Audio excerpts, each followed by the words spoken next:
안녕하세요. 저는 올해 33살이 되는 여자입니다. 요즘같이 어려운 이 시기에 잘 버티며 지내고 계신가요? 남들은 코로나 덕분에 피해를 입었다고 말하던데 저는 코로나 덕분에 새 인생을 살게 되었으니 참 웃어야 하는 건지 울어야 하는 건지 잘 모르겠네요. 저는 결혼을 앞두던 새 신부였습니다. 코로나가 심해지기 시작하면서 제 결혼 날짜는 차일피일 미뤄졌고 결국 동거를 하되 결혼식은 코로나가 조금 잠잠해지면 올리기로 하였어요. 그래서 저희는 신혼집에서 먼저 함께 지내는 걸 시작했습니다. 남자친구는 저보다 2살 많았는데 참 자상한 사람이었죠. 그래서 꿈에도 몰랐습니다.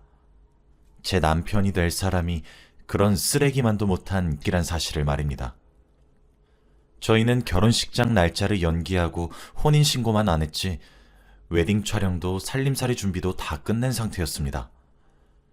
그랬던 저희는 8년이란 연애 생활에 종지부를 찍었습니다.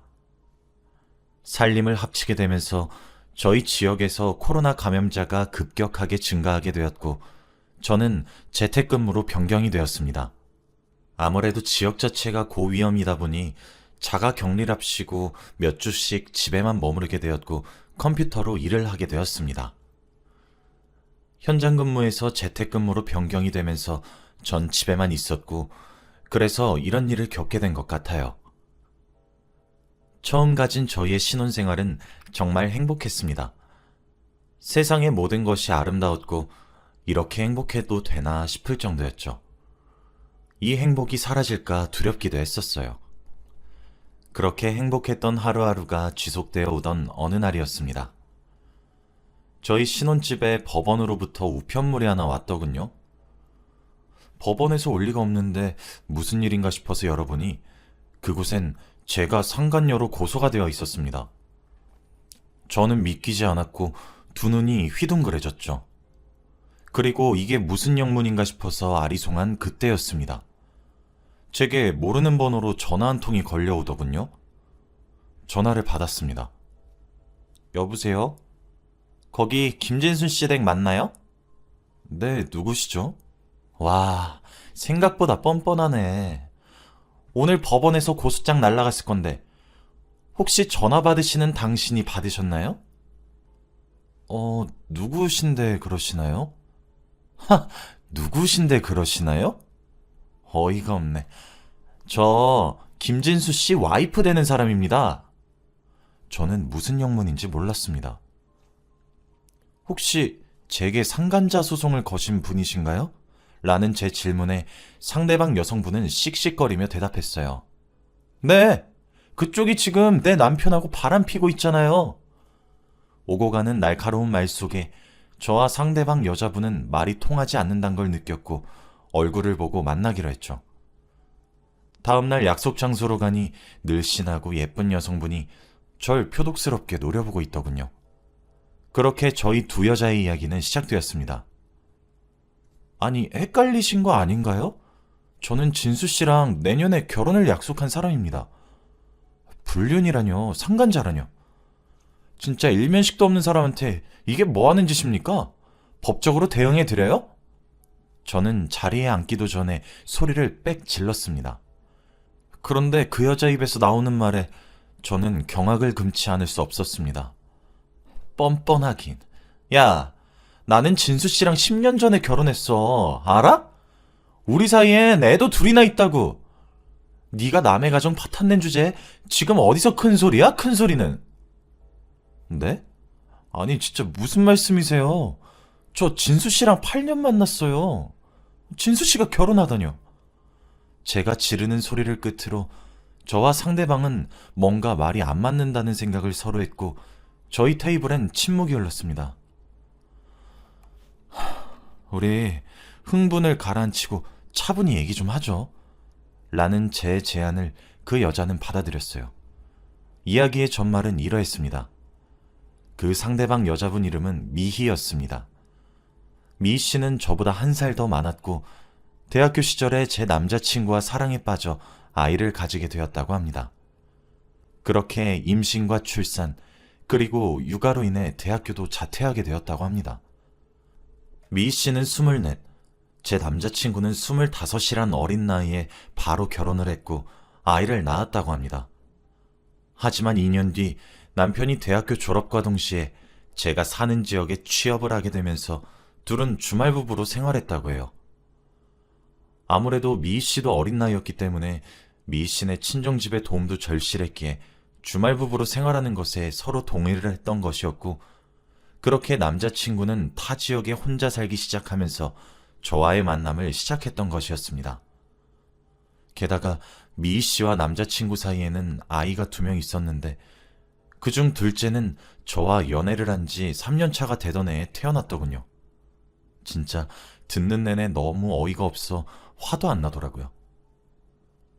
그러다 저와 결혼 이야기가 슬슬 나오기 시작하자 저와 혼인신고를 하기 위해 미희 씨와의 결혼 생활을 청산해야 할 필요성을 느꼈고, 미희 씨에게 협의 이혼을 하자고 이혼 신청서를 들이밀었다고 합니다. 미희 씨는 갑작스런 이혼 제안에 정신이 혼미해졌고 무작정 남자친구를 잡기 시작했다고 해요.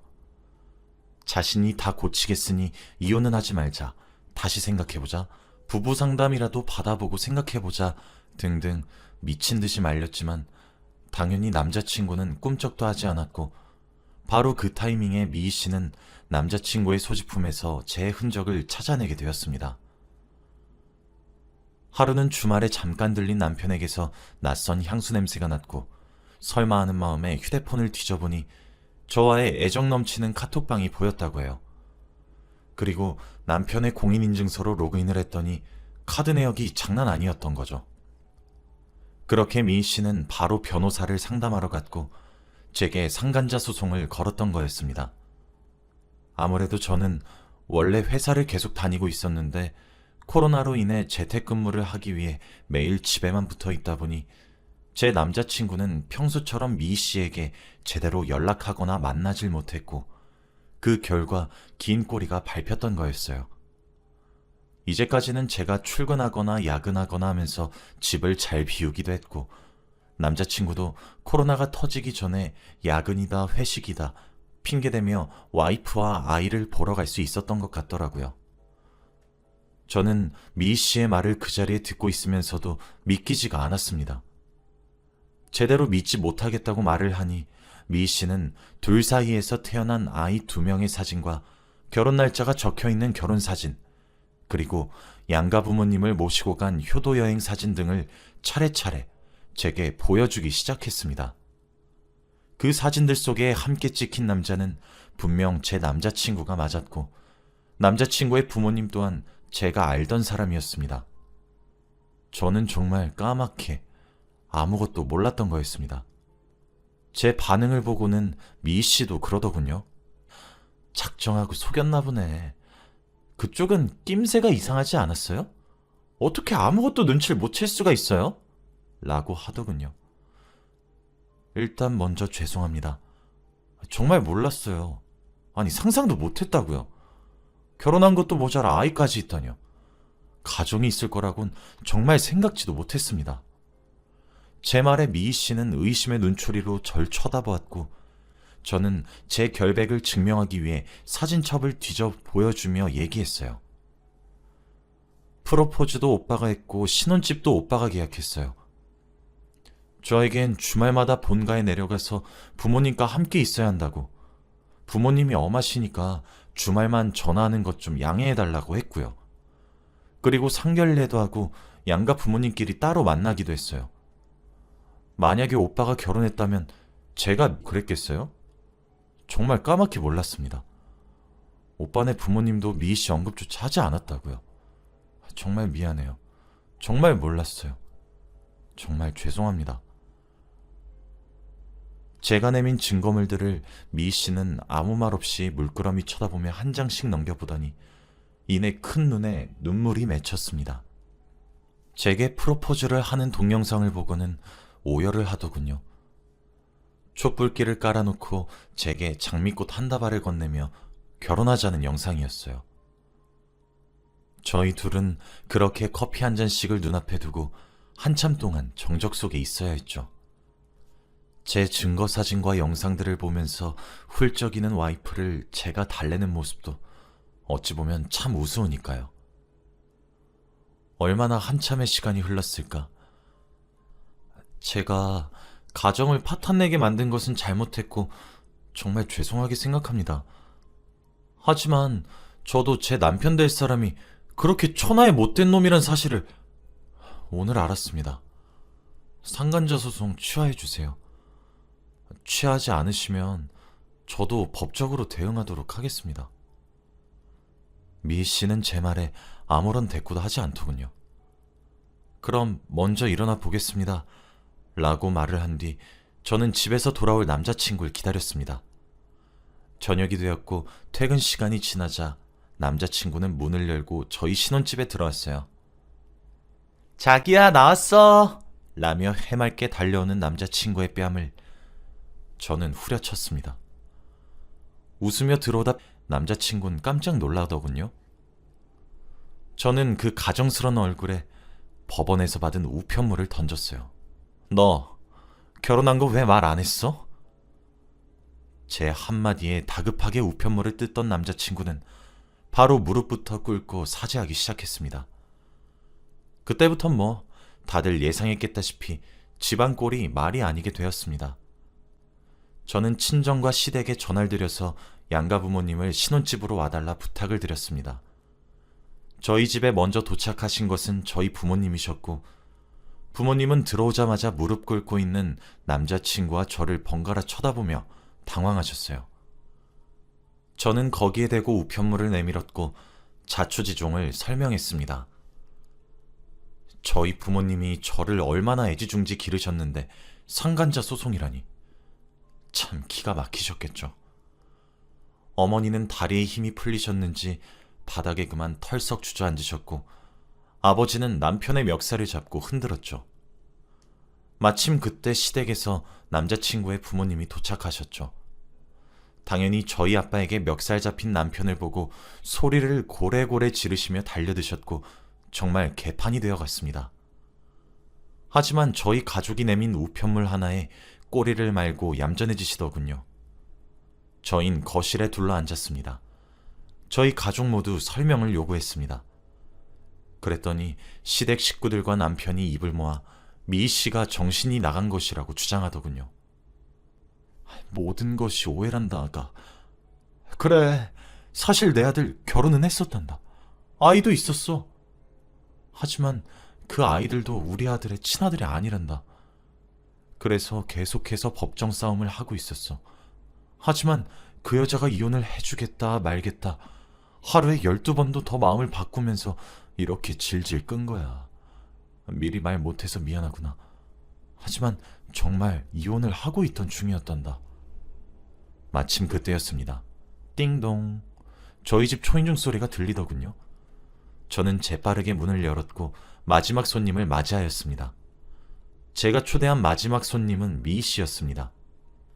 사실 저는 양가 부모님께 사실 폭로를 하기 위해 연락드림과 동시에 미희 씨에게도 저희 집 주소를 알려줬고 문자를 보냈습니다. 미희 씨 안녕하세요. 박유정입니다. 조금 있으면 진수 씨와 그쪽 부모님과 저희 부모님 모두가 저희 집으로 오실 거예요. 저희 집 주소로 오시고 싶으시면 오셔도 상관없습니다. 저는 당연히 진수 씨와의 결혼도 물을 거고 속이고 결혼하려고 했으니 약혼 위자료도 청구할 생각입니다. 미희 씨도 이혼을 하기 위해 증거가 필요한 상황이시라면 저희 집으로 오시면 됩니다. 라고 말이에요. 미희 씨가 저희 집에 들어오자 남자친구란 놈은 얼굴이 하얗게 질리더군요. 시부모님도 미희 씨에게 소리를 지르며 네가 뭔데 여길 기어들어와 라고 하셨죠. 미희 씨는 막상 저희 집으로 오고 있으면서도 속으로 아니길 바라고 바랬던 건지 뭔진 모르겠지만 저희 집에 본인의 시부모님이 앉아 계시고 저희 부모님 앞에 무릎 꿇고 앉아 손이 발이 되도록 용서를 비는 본인 남편의 모습에 무너지듯 자리에 주저앉았고 오열하기 시작했습니다. 함께 들어온 아이들도 엄마가 주저앉아 울기 시작하니 함께 따라 울더군요. 시부모님과 남편도 처음엔 와이프가 미친 사람이다, 미친 여자임이 틀림없다, 이혼 중이었다, 돈 뜯어내려고 저러는 거다 등등 갖은 누명이란 누명은 다 씌우더니 막상 미씨 양손에 아이들 손을 하나씩 잡고 눈앞에 나타나니 찍소리도 못하더군요. 그날 밤은 어떻게 지나갔는지 모르겠습니다. 저와 1, 2년을 연애한 것도 아니고 무려 8년씩이나 믿고 만난 남자였는데, 하긴 미희 씨도 결혼생활 10년 중 8년은 외도한 남편이니 세상이 얼마나 무너져 내렸을지 상상조차 되지 않습니다. 미희 씨는 저희 집에 왔던 그날 밤 제가 정말 까맣게 몰랐을 거란 사실을 믿어준 것 같았습니다. 그리고 제게 연락이 와 남편과 이혼소송에 필요한 증거가 더욱 필요하니 8년 동안 연애했다는 증거를 본인에게 주면 고소 또한 바로 취하한다고 하더군요. 저 또한 당연히 드려야 되는 것이라고 말을 하며 모든 것들을 미희 씨에게 보내주었고, 미희 씨는 제게 고소를 취하해 주었습니다. 저 또한 법적 조치에 들어갔습니다. 변호사님께서도 이 정도면 사기 결혼이었다고 하시면서 약혼 취소에 대한 위자료를 청구할 수 있다고 하더군요. 약혼 파탄의 이유는 전적으로 제 남자친구에게 있었으니 위자료와 더불어 모든 위약금도 청구할 수 있었습니다. 시간이 몇 달 흐르자 저는 신혼집까지도 팔아치워 모든 것을 정리했고, 8년의 세월을 위로받기엔 지극히 적은 금액이지만 3천만 원의 위자료와 제가 결혼을 하기 위해 보낸 예단까지 전부 돌려받을 수 있었습니다. 저와 법적 다툼이 완료되었던 순간 미희 씨도 법적 다툼이 끝났나 보더라고요. 당연히 미희 씨의 승소로 말이죠. 위자료와 재산 분할, 그리고 양육권까지 가져갔다고 하더라고요. 미희 씨가 재판에서 이겼던 날 제게 전화 한 통이 걸려왔습니다. 유정수 씨, 접니다. 이미요. 오늘 저 그 사람과 깨끗하게 정리한 날이에요. 저도 왠지 잘 모르겠지만 유정 씨한테 알려드려야 될 것 같아 연락드렸습니다. 유정 씨가 보내준 자료들 덕분에 재판은 저한테 매우 유리하게 끝이 났어요. 이건 감사하다고 해야 될 것 같네요. 오늘 그 사람에게 8년이나 외도할 거라면 차라리 그때부터 이혼을 하지 그랬냐고 물었더니 그 사람이 저더러 자기도 남들처럼 살고 싶어서 그랬다고 하더군요. 저희 집과 달리 유정 씨네 부모님은 화목하고 다정하고 노후도 마련된 그런 안정적인 처가댁이어서 좋았다고 하면서요. 참 씁쓸하네요. 아무튼 여러모로 감사했습니다. 잘 지내시길 바랄게요. 앞으로는 저희 2번 다시 만나지 말아요. 그럼 이만 끊을게요. 미희씨, 씁쓸해하지 마세요. 아이들을 위해 힘내셔야죠. 저희가 이번 악연으로 엮여 2번 다시 보고 싶지 않은 인연이 되었지만 전 미희씨 앞날을 응원하겠습니다. 이제 행복하시길 바랄게요. 그렇게 저희 둘은 전화를 끊었습니다. 지금 생각해보면 혼인신고도 결혼식도 어떻게든 미루려고 했던 남자친구의 모습에 왜 전 아무런 의심도 하지 않았는지 의아할 때가 종종 있어요. 저나 미희 씨나 근 10년에 가까운 긴 시간 동안 눈치를 못 챘던 것은 그 사람을 전적으로 믿어서겠죠. 아마 그 사람은 빚에 허덕이게 될 겁니다.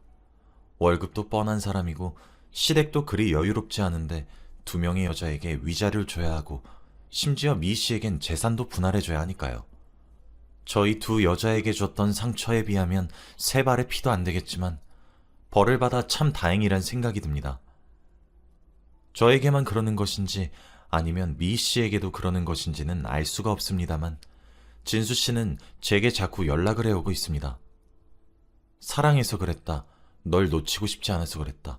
내가 어리석었다. 한 번의 기회를 주면 안 되겠냐. 등등. 제게 하루에 한 번씩은 꼭 부재중을 남겨놓더군요. 업무용으로 사용하는 번호라 바꾸기엔 너무 귀찮았는데 조만간 번호도 바꾸고 모든 질긴 인연을 딱 끊으려고 합니다. 그래서 저는 사람들이 코로나가 너무 싫다고 하지만 어쩌면 절 구해준 것은 코로나가 아닐까 하는 생각이 들곤 합니다. 제 이야기는 여기까지입니다. 아직 헤어짐의 충격이 가시지 않아서 아마 당분간은 남자의 남자도 쳐다보기 싫으네요. 언젠간 제게 좋은 인연이 찾아오게 되겠죠. 여러분들도 결혼할 상대라고 전부 다 믿지 마시고 항상 끊임없이 의심하세요. 그러지 않길 바라지만 생각보다 참 나쁜 사람일 수 있으니까요. 돌다리도 두들겨보고 건너란 말이 있잖아요. 저는 10번, 20번, 30번, 아니, 어쩌면 그 이상을 두들겨도 또 두들겨 봐야 된다고 생각하게 되었습니다. 아마 다음 사람을 만나게 될 때는 무척이나 신중해질 것 같아요. 어쩌면 아무도 못 믿게 될지도 모르겠고요. 제 긴 이야기를 들어주셔서 정말 감사드리고 다들 행복하시